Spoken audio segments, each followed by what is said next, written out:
Hi guys, welcome to my channel. My name's Shatika. Today's video is going to be about Veronica Roth's newest book called Carve the Mark. Chapters in Yorkdale Mall was having an event called In Conversation with Veronica Roth. Sarah from the First Draft podcast was hosting the event. And I also have a signed copy of Carve the Mark to give away. What was really cool about the event is everybody got to write like some questions that they had on a cue card. And the question that I asked was actually chosen, so that was really awesome. She's really funny, really nice, open, like, it was just awesome. Like, my mom doesn't even know anything about her, and she came with me, and she really liked her, so it was, all in all, a great day. I hope you enjoy the video. Oh, because my question was chosen to be asked, I got a signed poster, which is cool. So yeah, this is going to be the giveaway book, hard copy, and it's signed there. I hope you can see that. But it basically says, YouTube made me read it, Carve the Mark, and then she signed it there. So yeah, this is the book that the winner will be giving away. This is my book. Because I made my mom come with me so that I could get 2 books signed. My mom's like, I want my book signed, I want my book signed. I'm like, no, Mom, I'm giving it away, I'm giving it away. So she made me put her name in my book. So, my name and my mom's name, Shatika and Clover. So, that's enough. The rules for the giveaway, I'm not exactly sure right now. It's like 12 o'clock at night. I can't think.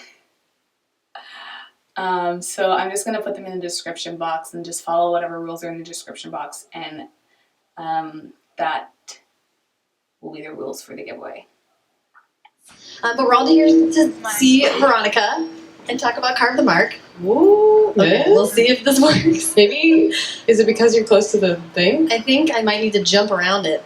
Oh. But we're going to get up and walk around anyway. So. Yeah, so let's see how this goes. Okay. All right. So, we are going to start off. How many of you guys here have played the game MASH? Oh. Do you know? Yes. We gave it 3 times. Now, as you know, it is a very highly accurate, future predictive. Scientifically proven Yes. to predict your future with 100% accuracy. And it is legally binding. I like it. Okay, so the M is for manner. Wait, I can't talk in the mic and do it at the same time. So you is it Novik Manor? Novak manner. Novik. Yeah. How many people here have already gotten the chance to read Carve the Mark? Or have like started it? It's okay. Okay, okay. No pressure. We know you just got a book today. That's totally fine. What was the name? A was Amity. Amity, yeah. Okay. Amity, not a bad place to live. Banjos, farming. I enjoyed the banjos a lot. Apple pie. The bread is interesting. Be wary. Yeah. S is for spaceship, which is a Carve the Mark specific thing. There's like little spaceships and big spaceships. So We're talking about the big one, though. Yeah. And then H is for headquarters, Dauntless. Well, you guys don't get too excited. It's kind of a cave. I don't know. It wouldn't be my first choice. I'm just going to say. But there's cool people there. Just to recap, Carve the Mark is about a young man named Akos who's kidnapped with his brother, and he's taken to this enemy country. And while he's there, he meets Syra, who's the sister of the dictator there. She's got a lot of things to deal with, and they think, so does he, obviously, being kidnapped and all. And they think they could maybe help each other, but there's a really long history of tension and enmity between their 2 people, so it's about kind of like whether they can overcome that or not. And I decided to go into space because after writing dystopia for a while, like in dystopia, you have to know like what kind of future you want to write about, but then you also have to kind of figure out like how you got there from here. And as it turns out, in order to do that, you have to know about history, government, Science. social stuff, science, environmental stuff. Like, you have to be an expert in all the things, and that was really difficult for me. And It's a lot of work. yeah, and so in order to give my brain a break, like while I was kind of waiting for edits, I started this space story. So it was fun to create my own rules, and to just like go kind of crazy with the inventing stuff outside your door, and he's like, "It's the principal." We had a slightly contentious relationship growing up, but that was my like first sci-fi. And then there was my dad told me to read Dune by Frank Herbert, which is kind of a sci-fi staple. Has anyone read or Dune? seen the these subpar adaptations of Dune that have existed? Interesting movies. David Lynch Dune, kind of weird. Great costumes, kind of weird. Yeah. Well, weird in that way where you're like, I just have feelings and I don't have words for them. We have this joke in my house when someone does or says something shocking, we go, "What deep?" Because it's something that they say in the movie and it's really weird. I mean, it's his name, but it's hard to explain the context. But it just they sound so like scandalized. What deep? Expanding that universe, like Cassandra Clare has a bunch of different versions of Shadowhunters and stuff like that. And it feels like, I think some authors hit on a world and just are very happy to explore and expand that world. Mm-hmm. What made you decide you wanted to create a new universe after the Divergent series ended? At the risk of people throwing tomatoes at me, just want to say that it was Triss's story.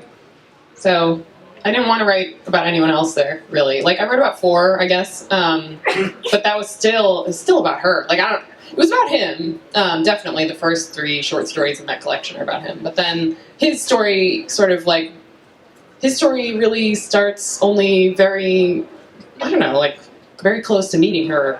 And she kind of like is a catalyst for a lot of things for him. So it was still her, like even in the... Yeah. So I don't see a whole lot of room for expansion there in my mind. Like, other people see it and they can write all of the fan fiction ever. It's awesome. Way to go. Love fan fiction.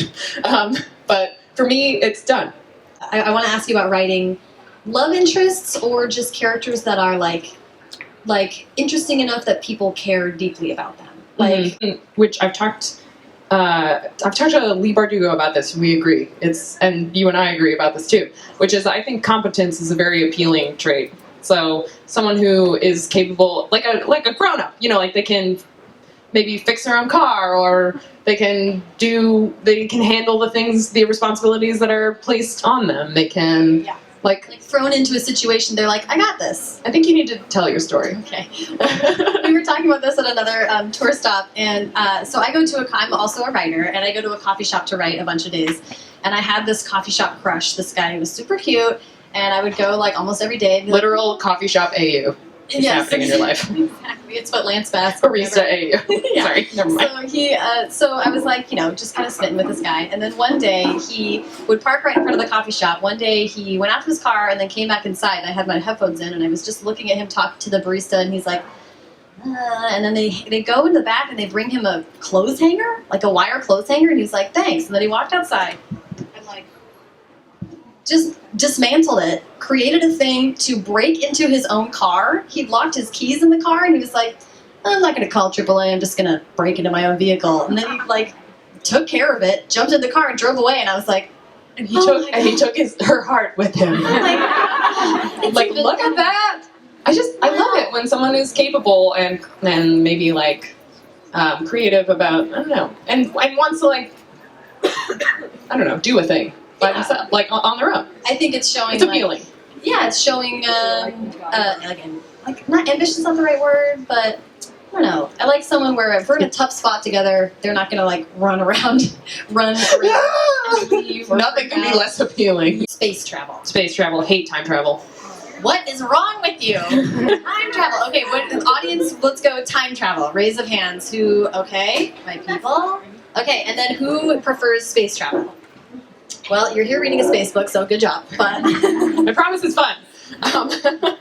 The reason I don't like time travel is because I hate fish out of water stories. So I just don't like stories where like someone is like, oh no, I don't know how they lived in the past / future. I'm so confused. And like someone has to orient them to it. I just find it really annoying. And like I also hate when someone travels back in time and they're like, let me show you my iPhone. I just don't like it. It's like, I do like a closed loop. So like Terminator. Yes. Yeah. So I would say I usually I'm really drawn to time travel stories, and I think it's when they actually tackle that stuff. Because it's like, how are you going to deal with that? Because it creates a paradox, right? Exactly, which can't be reconciled. Exactly, which is also frustrating to me.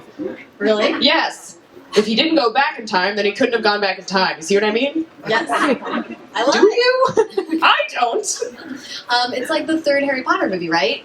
Book. Yes. Prisoner of Azkaban. There's a moment at the end of that movie where Harry's explaining, like, I knew I could do it because I'd already done it. Does that make sense? And she goes, no. And I was like, Hermione, what? It doesn't make sense. It does. It makes complete sense. And Hermione would get it above anyone else. She was the one with the time turner. So instead of putting in the effort to learn the Patronus charm and mastering it through his magical skill and focus, he masters it through time travel paradox, and this is satisfying to you. It's a great example.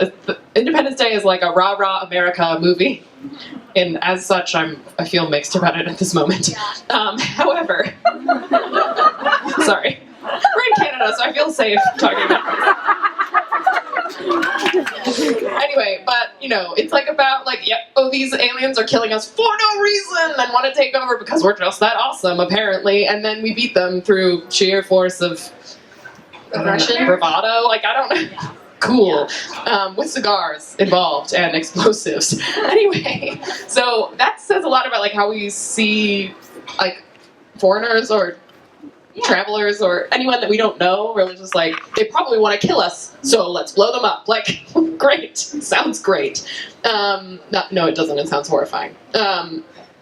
Anyway, but there are other alien movies I haven't seen Arrival, but I've heard it's very different. Amazing and totally different. It's the anti-independence. Yeah.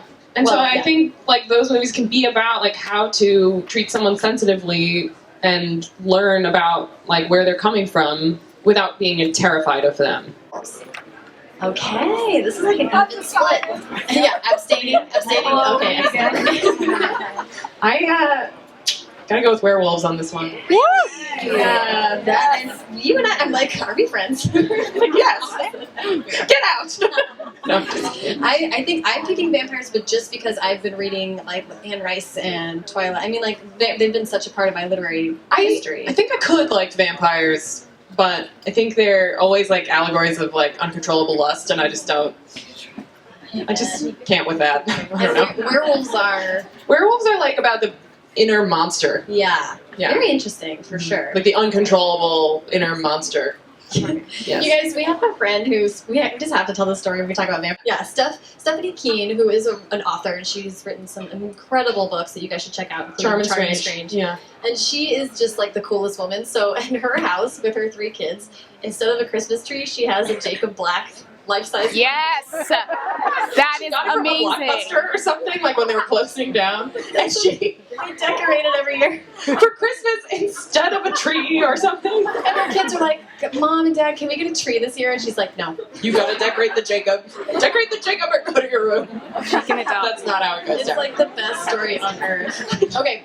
They're hang little ornaments from his ears and stuff. Oh, it's so great. I love their family. Okay, and then let's do a really quick one with this. Zombies, fast or slow?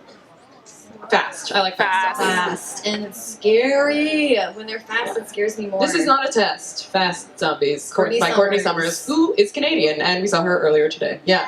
Yay. She's great. You should check that book out as well. And she was talking to us earlier about how she had to decide when she was writing that book whether or not they would use the word zombie. Because when you see a zombie movie or Walking Dead or anything like that, they they try to tell you that they're in a world where these characters have never read a zombie book or seen a zombie movie, so that they don't know how to react. Have the people in the zombie book watched zombie movies? That is the question that she had to answer. It's kind of a weird thing, but I was like, well, it's interesting that as an author you had to decide up front. Yeah. Is it an alternate universe or is it this one? Yeah. Did she use the word zombie, I think? No, I think she said she didn't. She didn't? Oh, okay. I think because I don't remember Shaun of the Dead did use that, and she was like, I think I'm going to go another way. Yeah. But anyway, okay, wait, do we fast or slow? I want to hear from the audience. Oh, yeah. Fast zombies? Fast zombies? Yeah, slow zombies. Oh. Mm-hmm. So I think when authors hate characters, it's for different reasons than for when readers hate characters. So for me, the bad guys are just as fun as the good guys, so I love them all equally, but when I hate a character, it's because I can't figure them out, or I don't know what to do with them, or they just won't die. In the Divergent Margit books, I plan to kill Marcus in every single book. It just never worked. I don't know. Oh no. He lives. He lives. There's reasons. We don't have to get into it. But anyway, in Carve, who can I not figure out what to do with?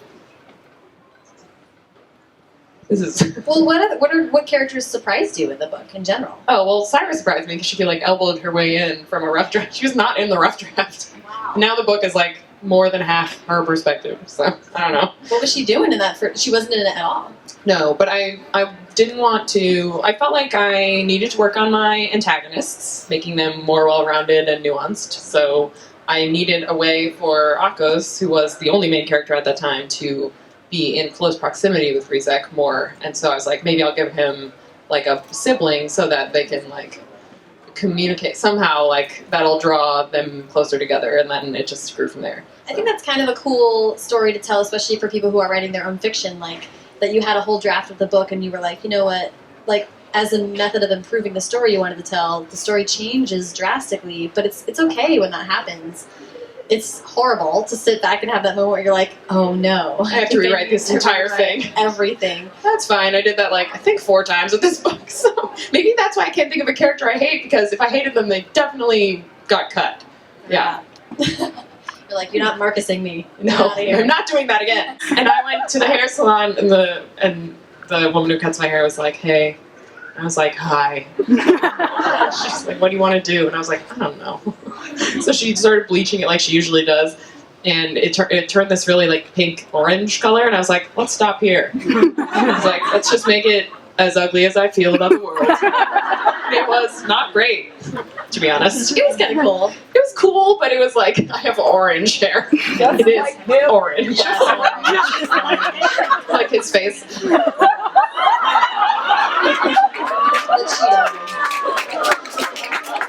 We're trying, guys. We can't answer for it. We're trying. Like, PETA in the books was, and I could talk about this for hours, but I don't think they translated my PETA to the movies perfectly, so. But you do like how PETA is a damsel in distress. I do. Damsel in distress. I love that it's a subversion of a traditional gender role. Yeah. I'm into that. That is cool. Yeah. Yeah. Okay. Again, we could go on tangents for a long time. Speaking of tangents, I love this question. If this is your question, please raise your hand. Do you like pancakes or waffles more? Or are crepes more your thing? Yeah. Also, Thank you. I love the accent on the crepes. It's just like, it's a great question. That's how you say it. Yeah. So here's the sad tragedy of my adulthood, which is that I developed an egg allergy thing. Yeah, I know. It's horrible. And so I'm like, I haven't tried to eat pancakes, waffles, or crepe since I realized I had this problem. It was creme brulee that made me realize I had this problem. So, how sad. But a good way to go, all things considered. Good way. Anyway, so I haven't tried them since then. But when I was young, my mother would make... well, I'm going to say it crepes now because I feel weird saying it that way again. But she used to make them for dinner like every couple weeks or something. Yeah, she was really good at them. Anyway. That's awesome. Yeah, so I prefer them. Yeah, that's a good answer. Science is not yet determined. Sorry. I don't know what's wrong with me right now. Yeah, maybe cry. Oh man, I had to sob, like really. That's a tough one. Yeah. I think you had also said, it just flew right out of my head, Tuck Everlasting. Oh, but that didn't make me cry. I was mistaking it for Bridget Terabithia. Well, Tuck Everlasting really, I don't think it made me cry either, but it really messed me up. It was a very emotional book, and it was, I think, the first time that I really, considered the questions that were in that book. Like, am I going to die? Yeah, mortality. What would it mean to live forever? And just, and so beautiful the way that, so that book was really... wonderful, but cry is a tough one. I mean, I read The Lord of the Rings fairly young, and I probably cried. And then I definitely cried in Harry Potter, a bunch. Yeah. Shadow and Bone, Daughter of Smoke and Bone, Girl of Fire and Thorns. There's so many. They're all great, but Daughter of Smoke and Bone by Laini Taylor is a really great book. If you guys like fantasy, that's a great one. Yes. Also, I just finished the sequel to Binti by Nnedi Okorafor, which is like a space book. It's a novella, so it's a little shorter, but it's beautiful. And the sequel's out soon. Should be soon. Yeah. I don't know. Maybe it's already out. It is already out, actually. Crap. Sorry, I was going to tweet about it on its release day, but I guess I missed it. That's okay. Like by a month. What am I doing? You've been doing a few things. I've been on tour. I was very ill, actually. Anyway, so that's a good one. I also just finished Want by Cindy Pon, which was really good. It's like futuristic Taipei. Yeah. Really awesome. And it's out in June. So Yeah. I shouldn't tell you about it now. Just write it down. Yeah. We know a girl named Kate Hart who has a book that just came out a few weeks ago called After the Fall, and that is a really wonderful contemporary story. If you guys go for that kind of thing, it's about a girl in the South in America, and it's like what did I describe it as? Margaret Atwood goes to a Grateful Dead concert. Yeah. If that sounds interesting, you should totally check it out. After the Fall. Wait, what was our friend Lori wrote How to Break a Boy, which is a great contemporary book. Awesome but you book. described it as Heather's and just had Heather's, but for just me, I don't be able to come up with news stories. I'll just constantly be mining my like old folders of weird junk for like other story ideas I used to have. Like maybe my peak story coming up with time was when I was 14. I mean, it could be, but anyway, so don't throw things away. Yeah. But my process also, like, I've started to outline more. That's right. Because it becomes a job. Like, it's a job, and you have to be responsible and meet your deadlines and get things done on. There's deadlines, and there's other people. You start to. I mean, once you start to take it seriously and you get an agent and things like that, then people are counting on you. Thank you guys for watching. I hope you enjoyed the video. Like I said, giveaway rules will be down below. Comment, like, subscribe. Easy. And I will send it out to you. Thank you for watching. See you next time.